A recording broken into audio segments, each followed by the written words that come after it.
பராசக்தி திரைப்படம் ரோஹிணி திரையரங்கில் குவிந்துள்ள ரசிகர்கள் பராசக்தியை கொண்டாட தயாராகி வருகின்றனர்.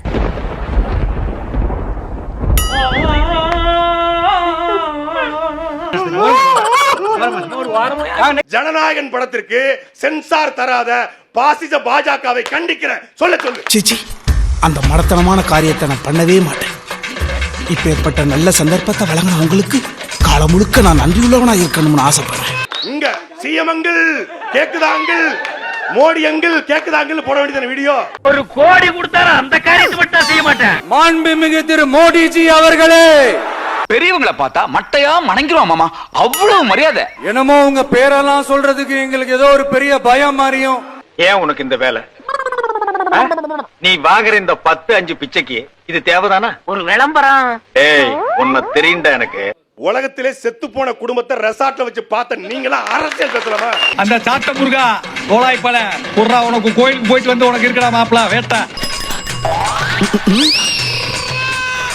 ரைட்டு, சைத்தான் சைக்கிள்ல வருது. எத்தனை ஒரு பஞ்சாயத்தடா முடிச்சு வச்சு பாரு. நமக்காக அம்மட்டு போலும் பிள்ளை குட்டியோட வெயில்ல காத்து கிடக்குறாங்களே. இந்த 9ஆம் தேதி பிளாஸ்ட் ஆக வேண்டிய இடம் தலைவா இது ரோகிணி தியேட்டரு. இங்க வந்து பார்த்தா புஷ்பானம் போல கிடக்குது தலைவா. நாம் யாருக்கு என்ன தீங்கு செய்தோம்? நமக்கு மட்டும் ஏன் இப்படி எல்லாம் நடக்கிறது? 1 கோடி செலவழிச்சு கல்யாணம் நின்று வச்சப்ப 1 கோடி 1 கோடிப்ப நீ பார்த்த. ஆமாப்ப 1 கோடிப்ப இந்த இத்து போன 4 வாழைத்தாருக்கு 1 கோடி ரூபாய் வகுத்தரிச்சப்ப 1 கோடி. போய் சாம்பார் சோறு தின்னு போ. செலவழிச்சு சாம்பார் சோறு செவனாண்டி கிளப்பி விட்டதா இருக்கும்டா. ரொம்ப கஷ்டமாகுது. ஏன் சார் அழுகுறீங்க சார்? சவுண்ட் வரலையே சார்? எல்லாரும் என்ன ஏமாத்துறாங்க. இந்த இடம் எப்படி இருக்கும்? 9ஆம் தேதி ஃபுல்லா பிளாஸ்டா இருக்கும். இது ரோகிணியா இல்ல என்ன இடம்னு எனக்கு தெரியல. ஜனநாயகம் படத்துல யாரோ ஹீரோ விஜய். அந்த படத்துல அவருக்கு என்னடா கெட்டப்பு? போலீஸ் தெரியல, போலீஸ் தெரியப்படுத்த தூக்கி ஜனநாயகம் தேட்டர்லாம் போடு. தெரியப்படுத்த ரொம்ப கஷ்டமாகுது தலைவா. படம் ரிலீஸ் ஆகாம இருக்கிறது. பூதா, என் மேல உனக்கு இவ்வளவு பாசமாடா? ஆமா மாஸ்டர். உன்னை நினைக்கும் போது என்னால முடியலடா. எப்படி ஆன்லைன்ல ஒரு டிக்கெட் எடுத்த உன் படத்துக்கு டிக்கெட் கிடைக்குதே பெரிய விஷயம். எனக்கு ஆன்லைன்ல ஒரு டிக்கெட் கிடைச்சது. இப்போ அந்த டிக்கெட்டு படம் ரிலீஸ் ஆகாம ரிட்டர்ன் காசு அனுப்புறேன்னு சொல்லிட்டாங்க. யாரா இருந்தா வாங்கப்பா, யாராவது ஆம்புலன்ஸுக்கு போன் பண்ணுங்களேன், யாராவது அவர் வீட்டுக்காவது போன் பண்ணுங்க. யாராவது எச்சந்தா கொஞ்சம் மூஞ்சில துப்புங்களேன். நாளைக்கு உனக்கு நந்தாலும் இப்படிதான் பேட்டி நின்று எவனோ ஒருத்தர் சொல்லிருப்பா. போய் தண்ணி FTFS ரேட் என்ன சொல்றான்னு கேளுங்களேன். ஆனா ஒரிஜினல் டிக்கெட் பிரைஸ் எவ்வளவு? 200 300 தானே வரும். ஊழல் தெரியுமா? ஊழல் செருப்பால் அடிக்கணும். அப்ப நீயே ஒத்துக்கிறல ஊழல்ன்ட்டு. மானம் கட்டுறாங்க. இது டிவிக்கே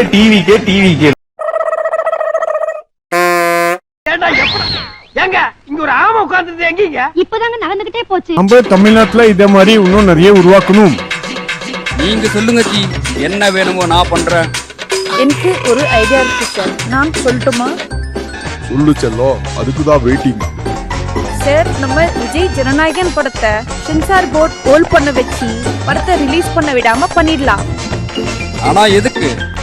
சூப்பர் செல்லம், எனக்கு புரிஞ்சிருச்சு. நம்ம ஜனநாயகன் படத்துக்கு சென்சார் போர்ட் சர்டிபிகேட் கொடுக்கலன்னா நாம எல்லாம் வேற டிவி தமிழ்நாட்டு மக்களை ஏமாற்றி நரேட்டிவ் செட் பண்ணிடலாம். அதுக்கப்புறம் விஜய்க்கும் மக்கள் கிட்ட வெக்டிம் இமேஜ் உருவாகும். அதுக்கப்புறம் எனக்காக என்னென்னமோ பண்ண ஆரம்பிச்சிருவானுங்க இந்த தற்கூரிங்க. அவன் அவ்வளவு காரி துப்பியோ வைக்கவே இல்லாம சிரிச்சுன்றீங்கல்ல. என்ன இப்ப உங்களை நம்பி ஒருத்தர் கட்சி ஆரம்பிச்சாருன்னு அவர் படத்தை கூட ரிலீஸ் விடாம அப்படி கேளுங்க. 2 காலுக்கு ஆர்டர் வருது UA சென்சார் கொடுத்துடணும்னு. 2:30க்கு அப்பீல் போய் 3 மணிக்கு ஸ்டே வாங்கிட்டாங்க. சென்சார் போர்டு இவ்வளவு வேகமா செயல்பட்டு நான் பார்த்ததுல அமித்ஷாவோட பயங்கர வேகமா சென்சார் போர்டு செயல்பட்டு பயங்கர நம்ம போராட வேண்டிய இடமே வேற. எனக்கு தெரிஞ்சு இந்த மாதிரி போராட்டம் எல்லாம் பிரயோஜனப்படுமா தெரியல. அதுல ஒரு ராஜதந்திரம் இருக்கும்னு நினைக்கிறேன். இருந்து போட்டோம். அண்ணன் அமித்ஷா அப்படிதான் சொல்லுவார், தம்பி நீ படிச்ச ஸ்கூல் ஹெட்மாஸ்டர் அண்ணன், என் ராஜதந்திரம் உனக்கு புரியாதா, உட்கார்றா அப்படின்னு சொல்லுவார் போல. இல்லைன்னா ஒரே வீட்டுல 15 வருஷமா இருந்துகிட்டு அந்த குடும்பத்தை ஏமாத்திக்கிட்டு தின்னுக்கிட்டு வாழ முடியுமா? அவ்வளவுக்கு கிரைண்டரா grind. Pati, io sono Gidau Tech. எனக்கு வந்து நியூஸ் பண்ணிட்டு இருக்கு டவுட் இருந்துட்டு இதுக்கு முன்னாடி அந்த பசங்களோட சுத்தம் ஆரம்பிச்சுன்னு வச்சுக்கோயா டெய்லி 4 கிலோ இது வரைக்கும் என்ன தோட்டமை யாரை நான் மன்னிச்சு விட்டதில்லை முறை ஒன்று நான் மன்னிச்சு விடுறேன் ஒழுங்கு முறையை நீ பார்த்து அப்படியே அம்போட்டு ஊரை பார்த்து ஓடி போயிடு.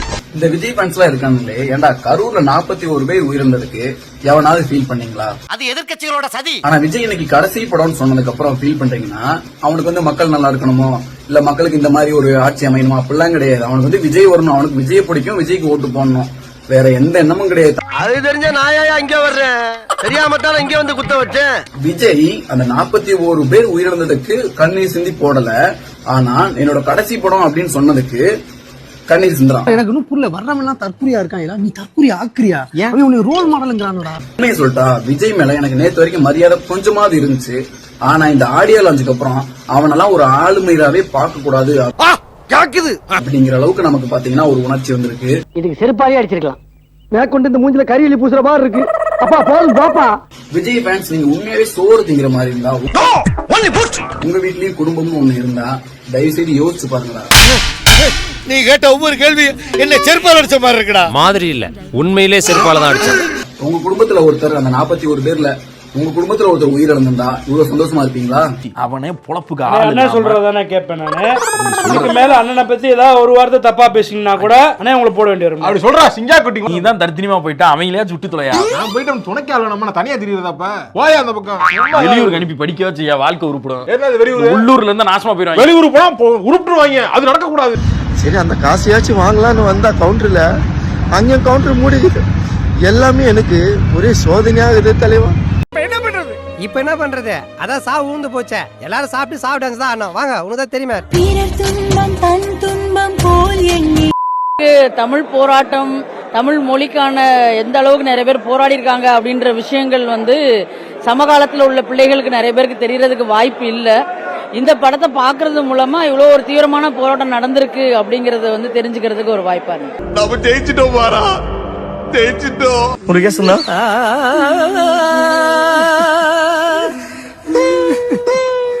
என்னமோ சில்வர் ஜூப்ளி ஒரே அடியில் நொட்டிட்டு போயிடுச்சு தம்பி. எங்க தேட்டர் யாரும் புது படம் தர மாட்டாங்க, ஆனா நாங்களும் விட மாட்டோம். போட்டிக்கு நாங்க என்ன பண்ணோம் தெரியுமா? இளைய தளபதி, நம்ம தேட்டருக்கு பழைய தளபதி. காலையில எந்திரிச்சு படத்துக்கு போயிட்டு பராசக்தி நல்லா இருக்கு அப்படின்னு ஒரு வீடியோ போட்டேன்.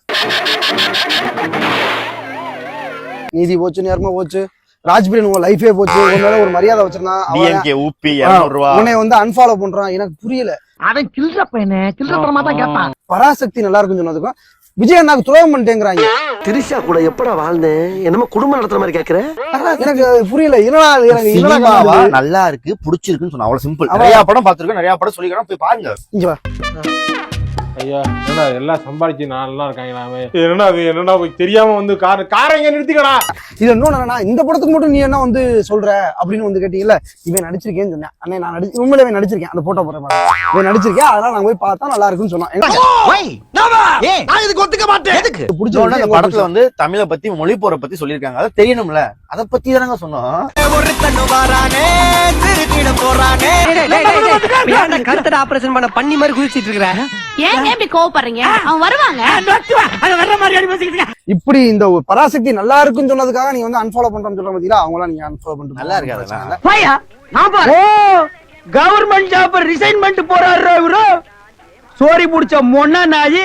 ரஜினி ரேஞ்சுக்கு விஜய் வர முடியாது, விஜய் ரேஞ்சுக்கு சிவகார்த்திகேயன் வர முடியாது. அந்த ரேஞ்சு தான். ராகவேந்திரா என்ன மன்னிச்சிருப்பா.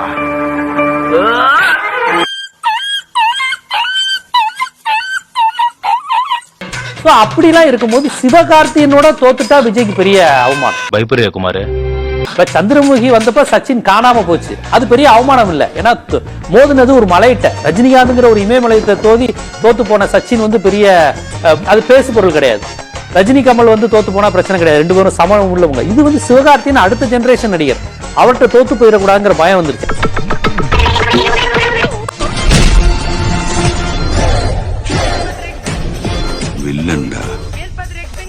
ஜனநாயக கூட வந்திருந்தா தெரிஞ்சிருக்கலாம். எதுக்கு செருப்படி வாங்குறக்கா வந்திருந்தா ரொம்ப என்ன சொல்லிட்டு அரசியலே பேச தெரியாம ஏதோ ஒன்று சொல்லிட்டு போயிருப்பாங்க. எந்த போராட்டத்துக்கு வர மாட்டாரு. நீட் அதை பத்தியும் பேச மாட்டாரு. அவர் ஃபேன்ஸ் தான் செத்தாரு கரூர், அதை பத்தியும் பெருசா பேச மாட்டாரு. வீட்டுல இருப்பாரு, சொல்லுவாரு சிஎம் சார் என்ன சார் என்ன தொடுங்க, என் ஃபேன்ஸை தொடாதீங்க சொல்லிட்டு வீட்டுல மட்டும் இருப்பாரு. இப்பயும் வீட்டுல தான் இருக்காரு. அவரு படம் இதாயிடுச்சு, யாரு பிஜேபி தான் சென்ட்ரல் கவர்மெண்ட் தான், அதை பத்தி பேச மாட்டாரு. வீட்டுல இருப்பாரு. இங்க வந்து ஃபேன்ஸ் வந்து டிவிக்கே கத்துவாங்க, அவள் தான் முடிஞ்சிச்சு. என் மனசுல உள்ள பாரமே குறைஞ்சிருச்சு. ஸ்டார்ட் பண்ணு.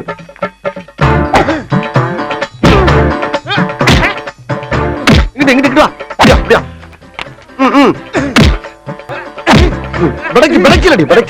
மண்டையில மட்டும் அடிச்சிடாத, குலக்கேசல் உள்ள போயிருவேன். சரியா? உங்க வீட்டு பிள்ளையா நினைச்சு எல்லாரும் என்னை மன்னிச்சிருக்கேன்.